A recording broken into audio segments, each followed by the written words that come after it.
பெரியோர்களே, தாய்மார்களே, ஜோதிட ஆர்வலர்களே, அனைவருக்கும் வணக்கம். உங்கள் முனைவர் TSR ராமகிருஷ்ணன் பேசுகின்றேன். இன்னைக்கு இந்த அன்றாட நம்ம செய்யக்கூடிய பணியில சில முக்கியமான டிப்ஸ் கொடுக்குறேன். நம்ம திங்கட்கிழமை அன்னைக்கு இறப்பு வீட்டிற்கு துக்கம் விசாரிக்க செல்லாது. ஆனா சென்றாலும் தவிர்க்க முடியாத காரணத்தினால சென்றாலும் அவங்க வீட்டுல அன்னைக்கு தங்கக்கூடாது. அதே மாதிரி செவ்வாய்க்கிழமை நகைகளை கழற்றி வைக்க கூடாது.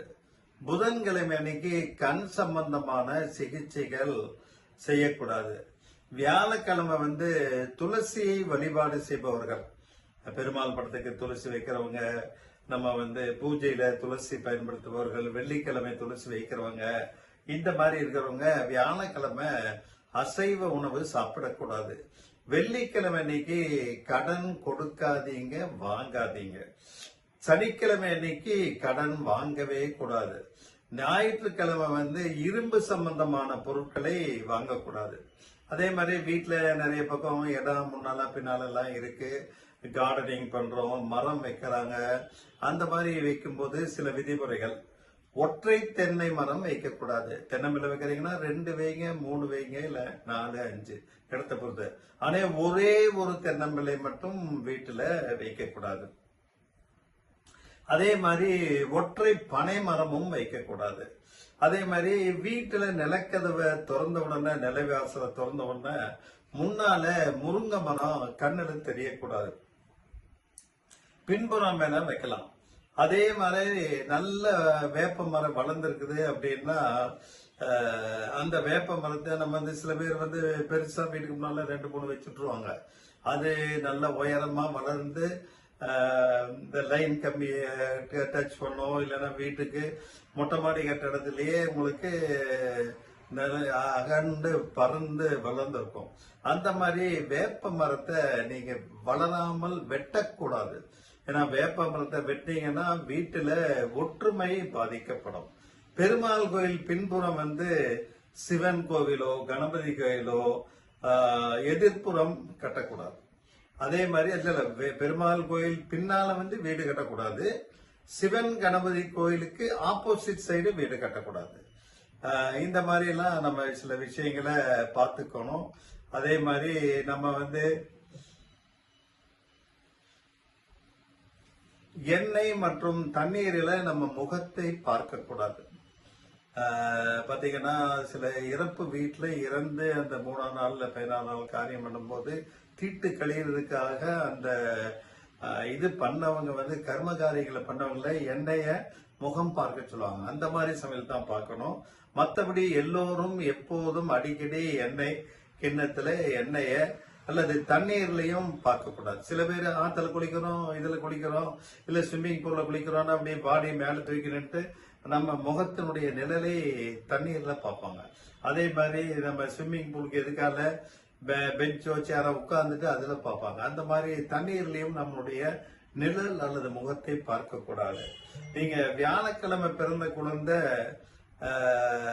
எந்த விதை போட்டாலும் பழுதில்லாம முளைக்கும். அதே மாதிரி ஏதாவது மரம் நடுறோம், செடி கொடி நடுறோம் அப்படின்னா உங்க வீட்டுல யாராவது குழந்தைகளோ இல்ல பெரியவங்களோ வியாழக்கிழமை பிறந்திருந்தாலும் அவங்க கையால கொடுத்து விதை ஊன சொல்லுங்க, இல்ல நடவு போட சொல்லுங்க. அப்பளுக்கு இல்லாமல் நல்ல முறையில முளைத்து வரும். வெள்ளிக்கிழமை பெண் குழந்தை வீட்டில் பிறந்தால் மகாலட்சுமி வருவதாக அர்த்தம். துக்கம் நடந்த வீட்டுல ரத்த சொந்தங்கள் வெளியூர் செல்லக்கூடாது. அப்படியே சென்றாலும் இரவு தங்கக்கூடாது. அதனாலதான் துக்கம் நடந்த வீட்டுல பாத்தீங்கன்னா அந்த வீட்டுல இருக்க உறுப்பினர்கள் அந்த ஒரு 3 நாள் 16 நாள் பழைய காலத்துல சொல்லிட்டு இருந்தோம். 16 நாள் இப்ப எல்லாம் வெளியே போகாம இருக்க முடியாது. அதனால குறைந்தபட்சம் அந்த 3 நாள், இல்லைன்னா அந்த தீட்டு முடிகிற வரைக்கும், இல்ல அந்த கர்ம காரியங்கள் முடியற வரைக்கும் வெளியூர் சென்று வரலாம். ஆனா வெளியூர்ல தங்கக்கூடாது. நைட்டு வீட்டுக்கு வந்துடணும். இறந்தவர்களுக்கு திதி திவசம் கொடுக்கும் போது இறந்தவனுடைய வாரிசு கிழக்கு நோக்கி அமர்ந்து திதி கொடுக்க வேண்டும். கிழக்கு அமர்ந்து மேற்கு புறமாக தான் திதி கொடுக்கணும். அதே மாதிரி நம்ம கார்த்திகை தீபத்துக்கு எத்தனை விளக்கு ஏற்றணுங்கிற ஒரு நியதியெல்லாம் இருக்கு.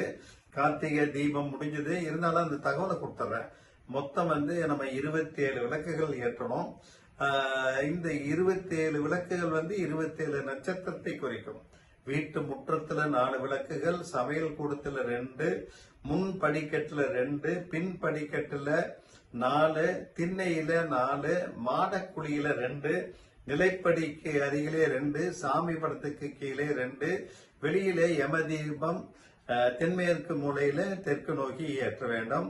மற்ற எல்லா தீபமுமே தெற்கு பகுதியில தீபம் இருக்கக்கூடாது. கிழக்கு இல்லைன்னா மேற்கு இல்லைன்னா வடக்கு பகுதியில தீபம் வர மாதிரி அந்த அகல் விளக்கை திருப்பி வைத்துக் கொள்ள வேண்டும். அதே மாதிரி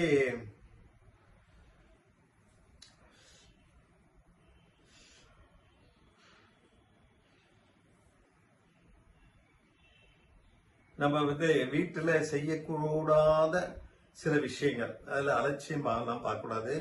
இரவு நேரத்துல துணி துவைக்க கூடாது. நீங்கெல்லாம் வந்து வாஷிங் மிஷின் தான் மெயின். அதனால மக்கள் வந்து நைட்டு வந்து வாஷிங் மிஷின் எல்லாம் போடுவாங்க. துவைக்க கூடாதுனாலே அதான் அர்த்தம். அதே மாதிரி வாஷிங் மிஷினையும் நைட்ல கூடிய வரைக்கும் பயன்படுத்தாமல் இருப்பது நல்லது. இரவிலே குப்பையை வெளியே கொட்டக்கூடாது. இரவிலே மரத்தின் நிழலிலே தூங்கக்கூடாது. இரவிலே ரகசியமான விஷயத்தை அந்த ரகம் நினைச்சிட்டு கணவன் மனைவியே ஒரு ரூம்குள்ள சத்தம் போட்டு பேசினாலும் யாராவது ஒருத்தர் கேட்பதற்கு உண்டான சூழ்நிலை உண்டாகிவிடும். அதே மாதிரி அன்னம், உப்பு, நெய் இவைகளை கையால் பரிமாறக்கூடாது. ஸ்பூன்ல தான் பரிமாறணும். இப்ப சாதம் கூட பழைய காலத்துல எல்லாம் கிராமத்துக்கு போனீங்கன்னா சாதமே கையில் எடுத்து தான் போடுவாங்க. அது மாதிரி எல்லாம் பண்ணாம கூடிய வரைக்கும் இந்த உப்பு, நெய், அன்னம் இதெல்லாம் வந்து கையால் பரிமாறக்கூடாது. ஒரே சமயத்துல 2 கைகளாலும் தன்னுடைய தலையை இப்படி சொரிஞ்சுக்குவாங்க. அப்படியெல்லாம் சொரியக்கூடாது. ஒரு கையில வேணா நம்ம சொரியலாம். அதே மாதிரி மருந்து, வருமானம், தானம், அவமானம் மற்றவர்களுக்கு தெரியக்கூடாது. இதெல்லாம் கொஞ்சம் ரகசியமா ரொம்ப வேண்டிப்பட்டவங்களுக்கு மட்டும் சொல்லிடணும். வீட்டில் எதிரில் என்ன இருக்கக்கூடாதுன்னு பாத்தீங்கன்னா, வாசலுக்கு எதிரே வந்து பள்ளம் இருக்கக்கூடாது. இது முன்னேற்றத்தை தடுக்கும். பெரிய மரங்கள் வீட்டின் வாசலை மறைக்கக்கூடாது. அதுவும் மரத்தின் கிளையை வீட்டின் உள்ளே வரக்கூடாது. வீட்டின் வாசலுக்கு நேரெதிரிலே கிளம், அதாவது குளம் அல்லது கிணறு இருப்பதும் நல்லதல்ல. வீட்டின் வாசலுக்கு நேரெதிரே கழிவுநீர் தொட்டி இருப்பதும் எதிர்மறையான ஆற்றலை கொடுக்கும், நெகட்டிவ் எனர்ஜி கொடுக்கும். வீட்டின் வாசலுக்கு நேரெதிரே குப்பை தொட்டி வைத்திருப்பதும் நல்லதல்ல. அதனால வாசல் 40 அடி வீடு அகலம்னா சென்டர்ல வாசல் இருக்கும். ஒன்னா நீங்க இந்த ஓரம் இல்லைன்னா அந்த ஓரத்துல வச்சிருக்கணும். வீட்டின் வாசலுக்கு நேர் எதிராக சந்து இருப்பதும் எதிர்மறை ஆற்றலை கொடுக்கும். ஆகையனால இதெல்லாம் பார்த்து தான் நம்ம வந்து வீடு வாங்கிறது, இந்த மாதிரி நிகழ்வுகளை பார்க்க வேண்டும். வீட்டு வாசப்படியில நாம் அணிந்து உபயோகப்படுத்திய கிழிந்த பழைய துணிகளை கால் மிதியாக வைக்கக்கூடாது. சில பேர் வந்து போர்வையெல்லாம் பழசாயிருச்சுன்னா அதை கிழிச்சு பெட்ஷீட் மாதிரி இது பில்லோ கவர் மாதிரி செய்வாங்க. அதே மாதிரி முன்னால மேட் மாதிரி பயன்படுத்தாங்க. அதெல்லாம் கூடாது. வீட்டிலே வரும் செல்வ வளத்தை இவை குறைத்து தரித்திரத்தை உருவாக்கும். சணல், கோணி போன்றவற்றை உபயோகப்படுத்தலாம். இல்லை இப்ப பயன்படுத்துற மேட் பயன்படுத்தலாம். மிதியடி, மேட் போன்றவற்றை வாங்கும் போது இன்னைக்கெல்லாம் வெல்கம் அப்படின்னு அதுல போர்டு எழுதியிருக்காங்க. இல்லைன்னா மயில் மாதிரி படம், இந்த மாதிரி ஏதாவது ஒரு அனிமல் படம் போட்டிருப்பாங்க.